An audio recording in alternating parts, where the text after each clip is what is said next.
Hi guys, welcome to my channel finalise CMA.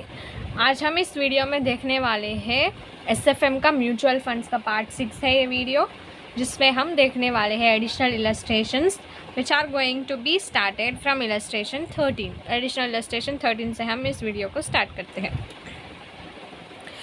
देखो, consider the recent performance of closed fund, a closed end fund devoted to finding underdeveloped thinly traded stocks। जो कुछ भी है हमें funds, ये दो type के रहने वाले हैं, open end fund and closed end funds. यहाँ पर हम बोलते हैं ओपन एंड फंड्स, उसके साथ साथ क्लोज्ड एंड फंड्स। ठीक है, हमारे फंड्स टू टाइप्स के रहते हैं। फंड्स जो कुछ भी टाइप्स है ना, वो फंड्स के हैं। फंड्स हमारे टू टाइप्स के रहते हैं, open end funds and closed end funds. Open end funds का मतलब हम परचेज कर रहे हैं directly from the company, that is from initial public offer. ठीक है। क्लोज्ड एंड फंड्स का मतलब हम लोग कंपनी से परचेज नहीं कर सकते, कंपनी को हम सेल भी नहीं कर सकते। ये क्लोज्ड एंड फंड्स का मतलब ये होता है कि हम सेकेंडरी मार्केट में ट्रेड कर सकते हैं, purchase and sale from the secondary market itself, not from the primary market. ये first one open end funds तो प्राइमरी मार्केट से होता है। ठीक है। Devoted to finding under developed thinly traded stocks. Thinly traded stocks का meaning क्या होता है? थिनली ट्रेडेड स्टॉक्स का मतलब मोस्ट सेंसिटिव स्टॉक्स है। ठीक है। पीरियड दे रखा है 0, 1, 2, 3, 4। 0 का मतलब प्रेजेंट, दैट इज 0 ईयर का मतलब प्रेजेंट का टाइम में। ठीक है। एनएवी दिए हुए हैं, प्रीमियम और डिस्काउंट पे दिए रखे हैं क्या, दैट इज आपका 0 पीरियड। प्रेजेंट वैल्यू है स्टॉक का 10, जिस पर प्रीमियम और डिस्काउंट कुछ भी नहीं है। नेक्स्ट, फर्स्ट पीरियड का देख लो, एनएवी आपका 11.25 का है। 11.25 आपका एनएवी है, मगर उस पर हम देने वाले हैं डिस्काउंट। -5 का मतलब डिस्काउंट हो रहा है। पॉजिटिव में 2.3 दे रखा है, इसका मतलब होगा ये प्रीमियम पे चल रहा है। प्रीमियम हम किस पे चार्ज करने वाले हैं? एनएवी पर चार्ज करने वाले हैं। डिस्काउंट हम किस पे चार्ज करने वाले हैं? वो भी हम एनएवी पर चार्ज करने वाले हैं। ठीक है। ओके, देखो क्या पूछ रहा है। Calculate average return per period for an investor who bought 100 shares. एक इन्वेस्टर है हु हैज़ बॉट 100 शेयर्स, उसका average return per period calculate करना है। ठीक है। At the invitation and then sold her position at the end of the period 4। Okay, investor है, वो investor opening that investor has bought the shares of 100। तो 100 shares purchase करे थे invitation पर। इन्विटेशन का मतलब directly from the company, and then sold her position at the end of the period 4। 4th period में उन्होंने अपना शेयर्स को सेल कर रखे हैं। ठीक है। तो फर्स्टली हम ये पॉइंट को क्लियर करते हैं, उसके बाद नेक्स्ट अगले पॉइंट्स पर चलते हैं। तो फर्स्ट वाला देखो, हम सॉल्व करते हैं पॉइंट ए वाला। फर्स्टली जो कुछ भी इंफॉर्मेशन दिया हुआ है उस इंफॉर्मेशन को हम लिख लेते हैं। तो हमारा इंफॉर्मेशन पीरियड का है, एनएवी दे रखे हैं, प्रीमियम और डिस्काउंट दे रखे हैं, और प्राइस आफ्टर कंसिडरिंग प्रीमियम और डिस्काउंट ये देखने वाले हैं हम। ठीक है, देख लो, लिखेंगे हम अब। एनएवी हमारा क्या है? एनएवी हमारा प्रेजेंट एनएवी 10 का है, 11.25। थर्ड वन फर्स्ट वन 11.21 का है, 25 का है। सेकेंड वन देख लो 9.85 का है। Third one 10.5। फोर्थ वन 12.30 का है। ये फर्स्टली ये टेबल वाला पार्ट हम करते हैं कंप्लीट। ओके। प्रीमियम और डिस्काउंट देख लो। फर्स्ट प्रेजेंट में तो कुछ नहीं है, नेक्स्ट वाला -5 है। ये जो कुछ भी है प्रीमियम और डिस्काउंट ये परसेंटेज में है। तो नेक्स्ट वाला +2.3 हुए, देखो है -3.2 -7। ठीक है, ये वाला होगा। देखो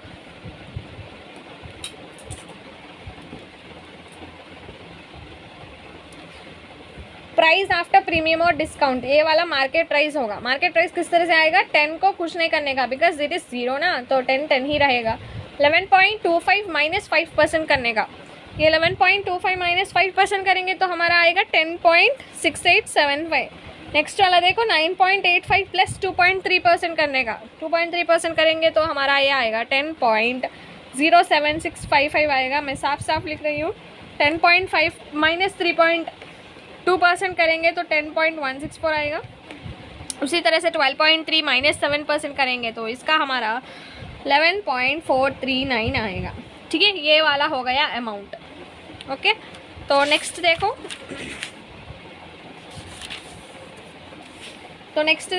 क्या लिखा हुआ है। फर्स्ट वन हम कैलकुलेट करने वाले हैं यहाँ से। इन्वेस्टर है जो कुछ भी परचेस करे हैं 100 शेयर्स को, कब परचेस कर रखे हैं, 0 ईयर मतलब प्रेजेंट में वो परचेस कर रखे हैं 100 शेयर्स को, and sold at the year of period 4। Period 4 में वो क्या कर रखे थे, वो अपने शेयर्स जो कुछ भी है उन्हें सेल कर रखे थे।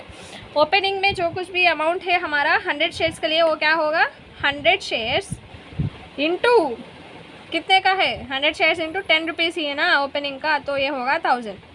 Cell sold at the end of period 4 ना, तो पीरियड 4 का जो कुछ भी अमाउंट होगा वो 11.439 पर शेयर होगा। तो 100 शेयर्स का कितना होगा, 100 शेयर्स इंटू 11.439 करने का, तो ये होगा 1144। ठीक है, पीरियड 4 का बोले ना, तो पीरियड 4 का बोले तो इंटू 100, इससे इंटू 100 करने का, तो ये हमारा आएगा 1144। ठीक है, नेक्स्ट वाला हम देखेंगे एवरेज रेट ऑफ रिटर्न। तो उससे सामने हम होल्डिंग पीरियड का रिटर्न भी कैलकुलेट कर लेते हैं। होल्डिंग पीरियड का रिटर्न देख लो, ये किस तरह से आएगा, closing minus opening divided by opening into 100 ना, तो 1144 डिवाइडेड बाय 1000 करने का, माइनस भी 1000 करने का इंटू 100, तो ये होगा हमारा 14.4%। Average return, average rate of return per annum किस तरह से आएगा, एवरेज रेट ऑफ रिटर्न और सिंपल रेट ऑफ रिटर्न ये हमारा किस तरह से आएगा, वो देखो।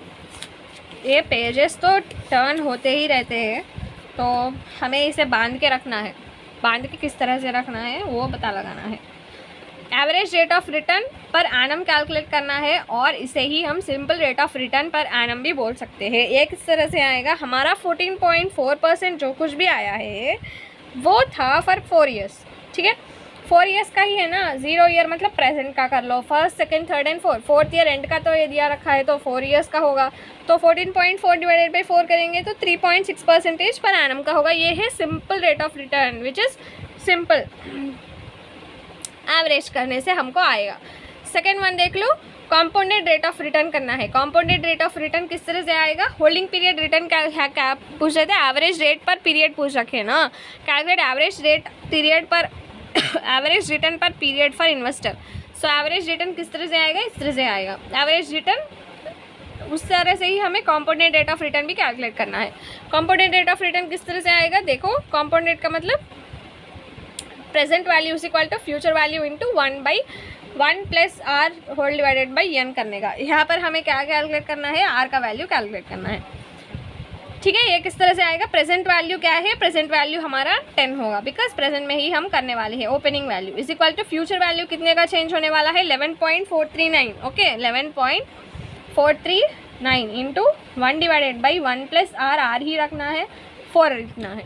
ठीक है, इसे हम क्या करना है, इसे हम सॉल्व करना है। इसे हम सॉल्व करने पर हमको क्या आने वाला है वो देखो, 1 plus r whole power r इधर तरफ आने वाला है, तो 1 plus r whole power 4 is equals to 11.439 divided by 10 होगा। ये इधर जाने पर ये इधर आएगा, दैट इज़ डिवाइडेड बाई में आएगा। ये बेसिक मैथ्स हुआ। तो इसका कंटिन्यूशन हम लिखते हैं यहाँ पर। तो 1 प्लस आर होल पावर 4 करने पर हमको 1.1439 आएगा। इसमें हमको क्या होना है, 1 प्लस आर होना है, तो ये पावर इधर तरफ जाएगा, तो 4th रूट होगा, 4th रूट ऑफ 1.1439 होगा। तो 4th रूट किस तरह से कैलकुलेट होगा, 4th root as it is very simple, 4th root दिया रखा है तो हम इस तरह से कैलकुलेट कर सकते हैं। 1.1439 है ना, उसका 4th रूट का मतलब रूट का रूट। ठीक है, होल पावर 1/4 ही है ना, होल पावर 1/4 का मतलब क्या होगा, ये 1/2 इंटू 1/2 होगा। तो डबल टाइम आप रूट प्रेस कर लो, आपका आंसर आ जाएगा 1 plus r is equals to 1.034 लेना।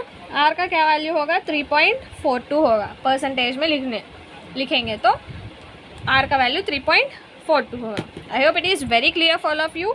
एंड नेक्स्टली हम बी का देख लेंगे। ए का पार्ट कंप्लीट हो चुका है, तो बी का पार्ट देखेंगे अब। बी देखो क्या पूछ रहा है। तो बी वाला, what was the average periodic growth, क्या है ये? Average periodic growth rate in NAV over the same period. Same period के लिए हमें क्या कैलकुलेट करना है? एवरेज पीरियोडिक ग्रोथ कैलकुलेट करना है एनएवी में। ये किस तरह से आएगा? असल नॉर्मल से एवरेज पीरियोडिक ग्रोथ क्या होता है, एवरेज पीरियोडिक ग्रोथ क्या है वो देखेंगे अब हम।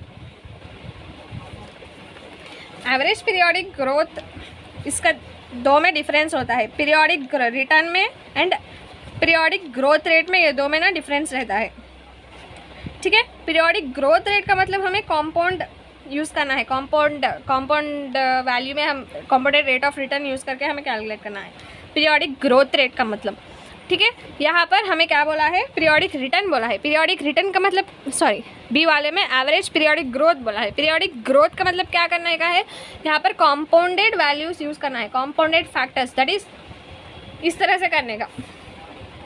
Future value, present value is equal to future value into 1/1+r⁴ करने का। If periodic average periodic growth पूछ रखा है तो ग्रोथ का मतलब आपको component rate of return calculate करना है। इफ़ इन केस आपको नॉर्मल सा पीरियोडिक रिटर्न बोला है, खाली सिंपल सा पीरियोडिक रिटर्न बोला है, तो नॉर्मल सा हम अब तक किस तरह से कैलकुलेट करेंगे उसी तरह से आपको कैलकुलेट करने का return. If in case average periodic growth बोल रखा है तो आपको कॉम्पाउंडेड वे में कैलकुलेट करना है। तो चलिए बी वाला पार्ट करते हैं। बी वाले पार्ट में हमें क्या कैलकुलेट करना है? बी वाले पार्ट में हमें एवरेज पीरियोडिक ग्रोथ कैलकुलेट करना है। एवरेज पीरियोडिक ग्रोथ का मतलब क्या होता है? कॉम्पाउंडेड वे में हमें कैलकुलेट करना है, which we will see in this.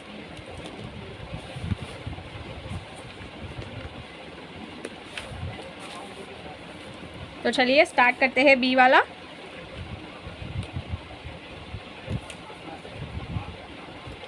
देखो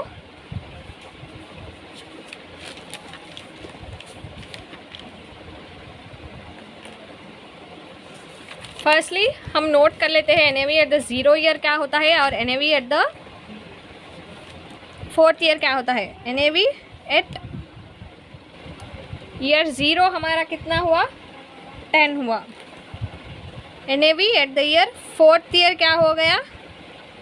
12.3 हो गया। 12.3 किस तरह से? हम यहाँ पर periodic average periodic growth calculate करना है। एवरेज पीरियोडिक ग्रोथ में हम लोग ना डायरेक्ट एनएवी लेंगे, एनएवी ही लेने का, डायरेक्ट एनएवी लेने का। देखो एवरेज पीरियोडिक ग्रोथ में हमें I said that component rate of return की तरह आपको कैलकुलेट करना है। तो ठीक है, तो उसमें हम क्या लेने का? इस पीरियोडिक रिटर्न में हम क्या लिए थे? 11.439 का, दैट इज़ मार्केट वैल्यू लिए थे। मार्केट वैल्यू लेकर हम लोग 10 को एंड 11.439 को कंपेयर करके आर का वैल्यू निकाले थे।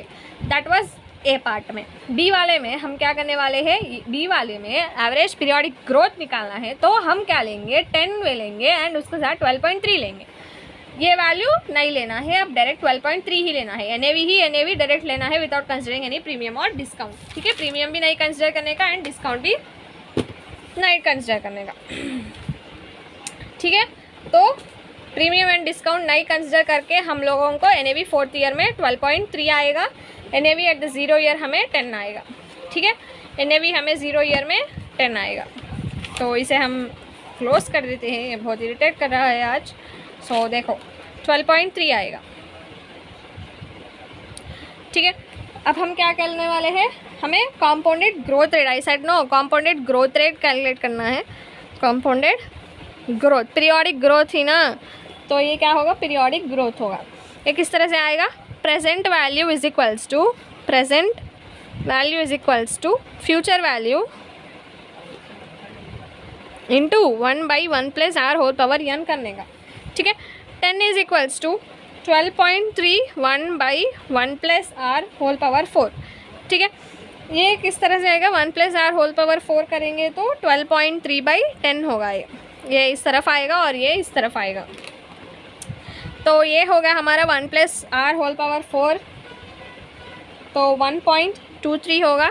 तो 1+r किस तरह से आएगा? Same 4th root of 1.23। So fourth root of 1.23 आएगा 5.31% आएगा हमारा आर। तो यहाँ देखो 1 + r is equals to fourth root of 1.23 किस तरह से आएगा 1.23, आपको डबल टाइम रूट कैलकुलेट करने का तो 1.053, तो -1 करेंगे इंटू 100 करेंगे तो 5.31 आएगा आपका आर वैल्यू। ठीक है, इस तरह से हमारा बी का पार्ट भी कंप्लीट होता है। तो देखो अब सी की तरफ चलते हैं। Calculate the periodic return for another investor who bought 100 shares of closed fund at the end of period 1 and sold his position at the end of the period 2। यहाँ पर नेक्स्ट और एक इन्वेस्टर की बात हो रही है जो कि purchase share eight the end of period 1। First year में वो परचेज कर रहे थे, उनका शेयर्स जो कुछ भी है 100 शेयर्स फर्स्ट ईयर में परचेज कर रखे हैं and sold in the second year. First year में परचेज कर रखे हैं, सेकेंड ईयर में सेल कर रखे हैं, which is the difference 1 year का डिफरेंस है दो के बीच में। तो हम इसे कर लेते हैं फिर से। क्या कैलकुलेट करना है, पीरियोडिक रिटर्न कैलकुलेट करना है, सिर्फ और सिर्फ पीरियोडिक रिटर्न कैलकुलेट करना है। तो देखो नेक्स्ट फोर्थ वाला डी वाला देखो, what was periodic growth. Next देखो फर्स्टली सी में बोल रहा है कि पीरियोडिक रिटर्न कैलकुलेट करना है, नेक्स्ट उसके बाद पीरियोडिक ग्रोथ रेट भी कैलकुलेट करने को बोल रखा है। तो देखो इसे हम सॉल्व करते हैं। सी पार्ट ना, तो सी वाला देखो मार्केट वैल्यू कितना है, market value at end of year 1 क्या है, ईयर 1 में परचेस कर रखे हैं एंड ईयर 2 में सेल कर रखे हैं। तो मार्केट वैल्यू ऑफ ईयर 1 देखो and market value of year 2 देखो एंड में। ठीक है, मार्केट वैल्यू देखो दो के हम प्रीवियसली कैलकुलेट कर रखे हैं ना, वो देखना है। क्या देखो फर्स्टली फर्स्ट वन में 10.6875 का है एंड सेकेंड ईयर में 10.0765 का है। फर्स्ट ईयर का 10.6875 है, सेकेंड वन का 10.07। इसे हम राउंड ऑफ करके लिख लेते हैं साफ साफ नीट से। इसको हम राउंड ऑफ करके 10.69 लिखो एंड इसको सेकेंडली राउंड ऑफ करके 10.08 कर लो। ठीक है, हमें सारा का सारा टोटल लिखने की ज़रूरत नहीं है, मगर मैं तो नॉर्मल से लिख दी थी, तो कैलकुलेशंस में आप थोड़ा सा ध्यान दे के राउंड ऑफ करके लिख लो। ठीक है, इसका तो 10.69 हो गया, इसका तो 10.08 हो गया। Nextly normal rate of return है ये, normal rate of return, periodic growth नहीं है ये, नॉर्मल रेट ऑफ रिटर्न है। ठीक है, ये किस तरह से आएगा, closing value minus opening value. ये क्लोजिंग का हो ना, क्लोजिंग ये क्या होगा, ये ओपनिंग का होगा, closing minus opening divided by opening होगा। 10.08 माइनस 10.69 डिवाइडेड बाई 10.69 इंटू 100, ये करने पर हमारा -5.71% हमारा नेगेटिव में आएगा। ये है हमारा रिटर्न, नॉर्मल सा रिटर्न। तो डी वाले पार्ट में हमको पीरियोडिक ग्रोथ रेट पूछ रहा था, तो देखो डी वाले पार्ट भी हम कर लेते हैं। फर्स्ट में मैं बोली थी ना, पीरियोडिक ग्रोथ रेट में हम डायरेक्टली क्या वैल्यूज़ लेने वाले हैं, हम डायरेक्टली एनएवी के वैल्यूज़ लेने वाले हैं विदाउट कंसिडरिंग डिस्काउंट। इसे नहीं कंसिडर करने का एंड ओनली एनएवी वैल्यूज़ लेना है। तो फर्स्ट ईयर का सेकंड ईयर का मतलब 11.25 9.85 करने का। ठीक है, 11 एनएवी एट द ईयर 1 कितने का 11.25 है। NAV at end of year 1, NAV at the rate of end of second year का देख लो 9.85 होगा। तो periodic rate of return, periodic growth rate क्या होगा, ये पीरियोडिक ग्रोथ रेट, ये किसका रेट है, पीरियोडिक ग्रोथ रेट होगा। तो पीरियोडिक ग्रोथ रेट किस तरह से आएगा, 9.85 ये होगा क्लोजिंग, सेम ये होगा ओपनिंग। तो closing minus opening divided by opening करने पर हमको आएगा पीरियोडिक ग्रोथ रेट। तो मैं प्रीवियसली बोली थी कॉम्पाउंडेड फैक्टर यूज़ करना है, which is you have to do the same like this करके बोली थी पीरियोडिक ग्रोथ रेट का। तो इस तरह से करने को बोली थी, तो मैं बताती हूँ दो का आंसर सेम आएगा, इस तरह से करने पर भी सेम आएगा, उस कॉम्पाउंड फैक्टर डाल के करने पर भी सेम आएगा, because it is for 1 year. ठीक है, ये दो के बीच का गैप 1 ईयर है ना, तो सेम ही आएगा। सिंपल में करो और एल्स कॉम्पाउंड वे में करो, विच एवर यू डू, आपका आंसर सिमिलर आएगा because it is for 1 year.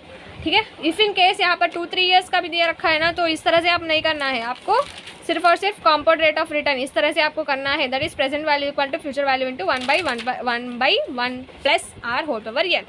I hope it is very clear for all of you. -11.25 divided by 11 11.25 into 100 ये करेंगे तो हमारा आएगा नेगेटिव में 12.44। ठीक है, मैं बोली थी ना कॉम्पाउंड वे में भी मैं बताती हूँ। तो यहाँ पर सिंपल सा करेंगे। यहाँ पर देखो present value is equals to future value into 1 + r whole power n, यही था ना, सॉरी डिवाइडेड बाय में आएगा ना 1 + r होल पावर n। ठीक है, ये क्या होगा, प्रेजेंट वैल्यू का मतलब 11.25 is equals to 9.85। Future value मतलब क्लोजिंग लेंगे, फ्यूचर में क्या होगा, सेकेंड ईयर का होगा, divided by 1 + r whole power n का मतलब 1 ही है यहाँ पर। तो देखो 9.85 डिवाइडेड बाई 11.25 करेंगे तो हमको आएगा 1 + r का वैल्यू। मैं क्या कर रखी थी यहाँ पर, ये इस तरह ले गई, ये इस तरफ ला के ये 2 डिवाइड करके यहाँ ये लिख लिया। तो -1 करेंगे इंटू 100 करेंगे तो ये भी हमारा हो गया 12.44। ठीक है, इस तरह से आपका r आएगा -12.44। As the difference of year is 1। आप प्रेजेंट सिंपल में कर लो, sorry simple rate of return calculate कर लो, compound rate of return calculate कर लो, आपका सेम ही आएगा बिकॉज गैप है तो 1 ही है। तो इफ़ इन केस 2-3 ईयर्स का गैप आएगा तो आप इस तरह से नहीं करने का, आपको इस तरह से ही करने का पीरियोडिक ग्रोथ के लिए। ठीक है, इस तरह से हमारा इलस्ट्रेशन 13 होता है कंप्लीट। हम चलते हैं इलस्ट्रेशन 14 के तरफ। चलो स्टार्ट करते हैं इलस्ट्रेशन 14। तो I hope it is very benefitable for all of you. जो कुछ भी लोग सेल्फ स्टडी करने वाले हैं और यूट्यूब से सीखने वाले हैं, उन लोगों के लिए ही ये यूट्यूब चैनल क्रिएट कर रखा है। तो आप लोग इसका फ़ायदा उठाइएगा and I think you are being getting benefitable, you are being benefited. ठीक है, 14th वन देखो, mutual funds having 300 units has NAV दे रखा है इसका 8.75 एंड 9.45 करके। ओके, बिगिनिंग में एंड क्लोजिंग में ओपनिंग NAV 8.75 है, क्लोजिंग NAV 9.45 है। The mutual funds has given 2 options to the investors के लिए 2 ऑप्शंस दे रखे हैं। Firstly gate dividend of 0.75 per unit and capital gain of 0.60 per unit. ये वेरी इंटरेस्टिंग क्वेश्चन है। देखो डिविडेंड आपको फर्स्ट ऑप्शन में 0.75 दिए। फर्स्टली आपके पास ओपनिंग NAV क्लोजिंग NAV दे रखे हैं, यूनिट्स 300 के हैं एंड उसके साथ साथ क्या पूछ रहा है, उसके साथ साथ ये बोल रहा है कि 2 ऑप्शंस दे रखे हैं इन्वेस्टर को। फर्स्ट ऑप्शन तो डिविडेंड लेने का, इन्वेस्टर को एक ऑप्शन दिया हुआ है कि आप डिविडेंड ले सकते हो 0.75 का एंड 0.6 का आप कैपिटल गेन ले सकते हो, हमारे पास से इन्वेस्टर ले सकता है। फर्स्ट ऑप्शन है तो वो इन्वेस्टर को। Second option, these distributions are to be reinvested at the average NAV of 8.65। Second option क्या है, हम इस डिविडेंड को एंड कैपिटल गेन को आपको नहीं देने वाले हैं। आपको मतलब इन्वेस्टर्स को, हम मतलब यहाँ पर म्यूचुअल फंड कंपनी जो कुछ भी है यहाँ पर री इन्वेस्टेड इन्वेस्टर्स का विषय है, दे कैन री invest it without, they can री invest eight average NAV of 8.65 per unit. What difference would it make in terms of returns available and which option is preferable by the investors? Investors को which option is to be preferred by the investors? ये very interesting question है। Interesting का मतलब इस तरह का question हम already कर चुके हैं इलस्ट्रेशंस, नॉर्मल इलस्ट्रेशंस में। तो चलिए इसे स्टार्ट करते हैं हम। तो total units held by the mutual funds कितना है, 300 यूनिट्स है। तो ओपनिंग NAV दे रखे हैं ना, तो ओपनिंग NAV क्या है, 8.75 है पर यूनिट का। ठीक है, क्लोजिंग NAV कितने का, क्लोजिंग NAV 9.45 का, ये भी पर यूनिट का है। फर्स्ट ऑप्शन क्या है, इन्वेस्टर्स के पास take dividend and capital gains of 0.75 per unit and 0.60 per unit respectively. Dividend को लेने का एंड कैपिटल गेन्स को लेने का ये ऑप्शन है इन्वेस्टर्स के पास ही। तो देखो डिविडेंड कितना पे कर रहे हैं, 0.75। सो देखो हमें रिटर्न किस तरह से आएगा, closing NAV plus dividend plus capital gain minus opening NAV divided by opening NAV into 100 करने पर हमको आएगा रेट ऑफ रिटर्न। तो इससे हमको ये सब्स्टिट्यूट करने का 0.75 plus 0.60 plus 9.45 minus 8.75 divided by 8.75 into 100 करेंगे तो ये हमारा हो गया 23.43%। ठीक है, ऑप्शन 2 क्या है, ऑप्शन 2 हमारे पास हमारे पास का मतलब इन्वेस्टर्स के पास री invest eight the average NAV of 8.65 per unit. आपको इन्वेस्टर्स को उनको ही एक ऑप्शन दे रखा है कि आप अगर चाहे तो डिविडेंड ले सकते हैं, कैपिटल गेन ले सकते हैं, और if you want you can री invest eight the rate of 8.65 per unit. ये सेकंड ऑप्शन का है। तो टोटल डिविडेंड हमारा कितना रिसीव होगा, इफ़ इनकेस री इन्वेस्ट करना है तो भी क्या, नहीं तो नॉर्मल से है तो भी 300 यूनिट्स इंटू 0.75 है। तो टोटल हमारे कैपिटल गेन्स 300 यूनिट्स इंटू 0.60 है पर यूनिट का। तो ये होगा 225 हमारा, ये 180 होगा। टोटल हमको 405 रुपीज़ आने वाले हैं in the form of dividend and capital gains. तो इस 405 रुपीज़ को हम क्या करने वाले हैं, री इन्वेस्ट करने वाले हैं eight the rate of 8.65। Okay, तो ये टोटल अमाउंट को हम 8.65 पर इन्वेस्ट करने वाले हैं। तो हमको एडिशनल यूनिट्स 47 मिलने वाले हैं। ठीक है, क्लोजिंग यूनिट्स किस तरह से आएगा, ओपनिंग हमारा 300 यूनिट्स थे, तो उसके साथ साथ हमारे 47 यूनिट्स अब नए से ऐड हुए हैं, तो हमारा टोटल यूनिट्स आएगा 347 यूनिट्स आपका क्लोजिंग होगा। तो ओपनिंग वैल्यू लिख लो। ओपनिंग वैल्यू क्या होगा, हमारे पास ओपनिंग में 300 यूनिट्स थे और उसके साथ साथ ओपनिंग NAV 8.79 था, सॉरी 75 था ना, तो 75 था, यहाँ पर हम लिख रखे हैं ऑलरेडी ऊपर में। तो ये होगा 2625। हमारा क्लोजिंग का वैल्यू किस तरह से आएगा, 347 यूनिट्स इंटू 9.45, ये होगा 3280 हमारा। तो देखो रेट ऑफ रिटर्न किस तरह से आएगा, यहाँ पर rate of return closing minus opening divided by opening करने का। तो 3280 माइनस 2625 डिवाइडेड बाय 2625 करने का, एंड इसको हम मल्टीप्लाई करते हैं 100 से, तो 24.95% होगा। तो ये है हमारा रेट ऑफ रिटर्न। ठीक है, इस तरह से हमारा इलस्ट्रेशन नंबर 14 होता है कंप्लीट, एडिशनल इलस्ट्रेशन 14 होता है कंप्लीट। नेक्स्ट वाला हम स्टार्ट करते हैं 15 से। देखो additional illustration 15, orange purchased 200 units. Orange कितना परचेज कर रखे हैं, 200 units of oxygen mutual funds at 45 per unit on 31 दिसंबर 2009। 31 दिसंबर 2009 को ऑरेंज परचेस कर रखे हैं 200 units of oxygen mutual fund. ठीक है, in 2010 he received 1 rupee as dividend per unit and capital gain distribution 2 per unit. ठीक है, required calculate return for the period of 1 year assuming NAV as on 31 दिसंबर 2010। 31 दिसंबर 2010 का क्या है, ये closing NAV है, 48 per unit का है। ओके, रिटर्न कैलकुलेट करने का है। तो हमारे पास क्लोजिंग NAV है, ओपनिंग NAV है, उसके साथ साथ डिविडेंड एंड कैपिटल गेन भी है, ये तो आप खुद से कर लो। नेक्स्ट वाला देखो, calculate return for assuming that NAV as on 31 December 2010 was 48 per unit and all the dividends and capital gains distributions have been reinvestment at the price of 46 per unit। ये भी आप खुद से कर लो, ये सेम टू सेम 14th वाला है, additional illustration 14th वाला डिटो क्वेश्चन है, जस्ट नंबर्स चेंज कर रखे हैं, तो आप खुद से कर सकते हो एंड आप कर लो। ठीक है, करके आंसर्स मैच होते हैं या नहीं आप खुद से चेक कर लो। इलस्ट्रेशन 16 देखो, during the year 2021 an investor invested okay in mutual funds, the capital gain and dividend for the year was 3 per unit which were reinvested at year end NAV of 23.75। ठीक है, mutual fund में जो कुछ भी है capital gain and dividend वो 3 rupees per unit था, and वो सारे के सारे अमाउंट हमने ईयर एंड में री इन्वेस्ट कर रखे हैं which is for 23.75 each per unit के नाम से हम लोगों ने वो सारा का सारा अमाउंट पर री इन्वेस्ट कर रखा है। The investors had total units of 26,750 at the end of the year.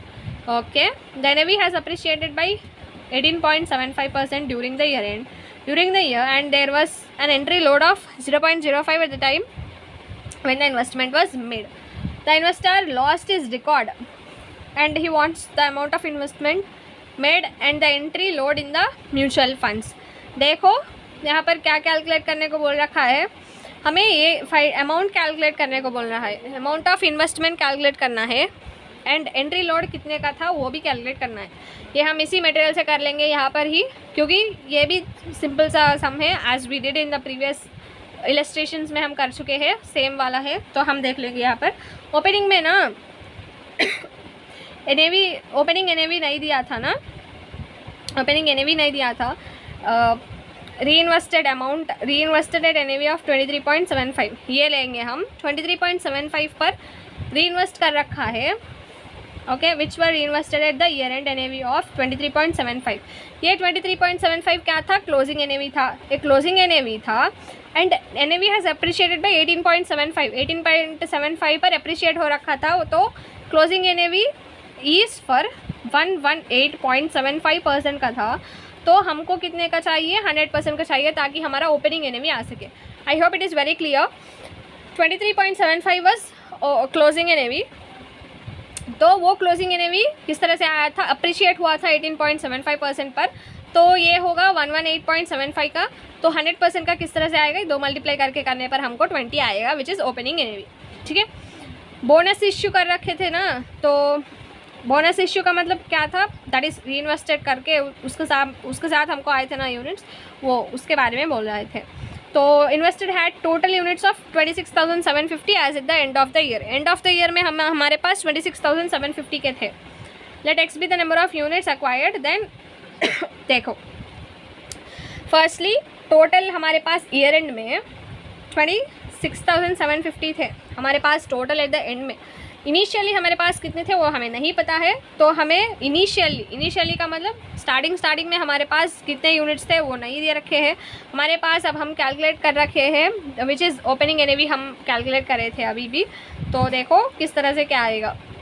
Firstly 26,750 किस तरह से आएगा हमारे पास इनिशियल के, हम फर्स्टली हमारे पास इनिशियल जो कुछ भी यूनिट्स थे ना वो यूनिट्स प्लस ओके इतने यूनिट्स पर हमें आए थे capital gain and dividend eight the rate of 3 rupees. ठीक है, ये सारा का अमाउंट हमें रीइन्वेस्ट करे रखे थे 23.75 पर, यहाँ दे रखा था ना 23.75 पर ही रीइन्वेस्ट कर रखे। आई hope it is very clear for all of you. देखो ये इक्वेशन किस तरह से आया है, ये equation eight the end of है 26,750 के यूनिट्स है हमारे पास। इनिशियली हमारे पास कितने यूनिट्स है वो नहीं दे रखे, तो हम ये समझते हैं प्लस जो कुछ भी अमाउंट हमें रिसीव्ड है in the form of dividend and capital gains उसे हमें रीइन्वेस्ट कर रखे एट द रेट ऑफ 23.75। तो हमारे पास x यूनिट्स है, x इंटू जो कुछ भी 3 रुपीज़ हमारे पास रिसीव हो रखे हैं वो डिवाइडेड बाई 23.75 करने पर हमको आएगा एडिशनल रीइन्वेस्टेड यूनिट्स। ठीक है, additional reinvested units plus actual units हम दोनों ऐड करने पर हमारे पास 26,750 यूनिट्स आए थे। तो x का वैल्यू आएगा 23,750। ठीक है, 23,750 पर इनिशियली हमारे पास थे, 23,750 इनिशियली हमारे पास थे। ठीक है, इन्वेस्टेड अमाउंट किस तरह से आएगा 23,000, इसको हम करने पर हमको आएगा x का वैल्यू 23,750। तो इनिशियल इन्वेस्टमेंट किस तरह से आएगा, ये opening units into which ever is, यहाँ पर हम कैलकुलेट करें ना ओपनिंग NAV, ये 2 इंटू करने पर हमको आएगा इनिशियल में जो कुछ भी इन्वेस्टमेंट अमाउंट है ना वो आएगा। मगर उसके साथ साथ एंट्री लोड भी है ना, एंट्री लोड 0.05 है। हम लोग मार्केट में हमारा अमाउंट इंट्रोड्यूस करते हैं, तो इंट्रोड्यूस करने के साथ साथ एंट्री लोड को भी हम पे करना चाहिए। तो 23,000 इस तरह से हमको यहाँ पर 0.05 आया था। ठीक है, एंट्री लोड हमको 23,750 पर 0.05 यहाँ पर दे रखा है ना एंट्री लोड, तो वो करने पर हमको आएगा। तो इलस्ट्रेशन 16 होता है कंप्लीट। इलस्ट्रेशन 7 आप खुद से कर लो। इलस्ट्रेशन 17 है सिमिलर टू इलस्ट्रेशन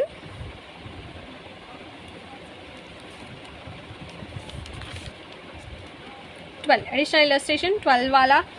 तो देखो एक बार रिक्वायरमेंट क्या पूछ रहा है, रिक्वायरमेंट इफेक्टिव यील्ड का मतलब फॉर 12 मंथ्स। तो इस तरह का क्वेश्चन भी हम कर रखे थे ना। तो देखो एक बार सेम टू सेम वही क्वेश्चन है, इलस्ट्रेशन नंबर 9 का इफेक्टिव यील्ड ही यहाँ पर भी पूछ रहा है। तो एडिशनल इलस्ट्रेशन 9 जैसा ही सेम टू सेम क्वेश्चन है, आप खुद से कर लो इलस्ट्रेशन 17।